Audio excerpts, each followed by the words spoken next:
When keyboarding, you want to be sure to use one of the two shift keys to help you make capital letters. You do not want to use the caps lock key.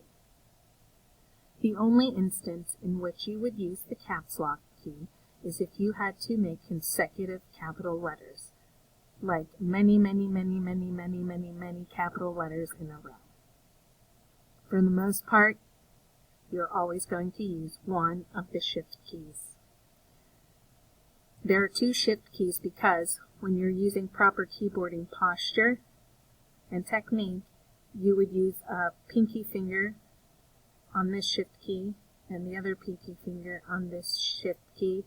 So if you needed to make a capital R, you would shift with this pinky and R with this finger. And if you needed to make a capital letter P, you would press P with this finger and shift with this finger. But when we're just practicing capital letters, you want to make sure you hold down the shift key first and then press what you need to capitalize. So for example, if I needed to make a capital letter A, I'm going to see where the A is on my keyboard. There it is. So I'm going to hold down Shift with one finger and then press A while I'm holding down Shift. You don't want to try to do it at the exact same time because that almost never works. So press Shift, press A, let go.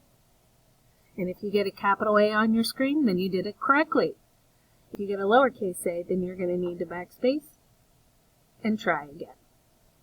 If you need to get a symbol that is on the top of a key, for example, an exclamation point, maybe a parentheses, or even down here we have our question mark, or a greater than symbol, or double quotations, you would need to press the Shift key to get all of those symbols.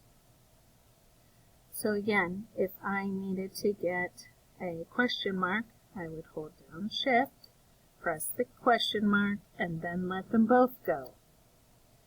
Don't try to press them at the exact same time. If you get the question mark, you did it correctly. If not, you're going to need to go back, space, and then try again. Shift.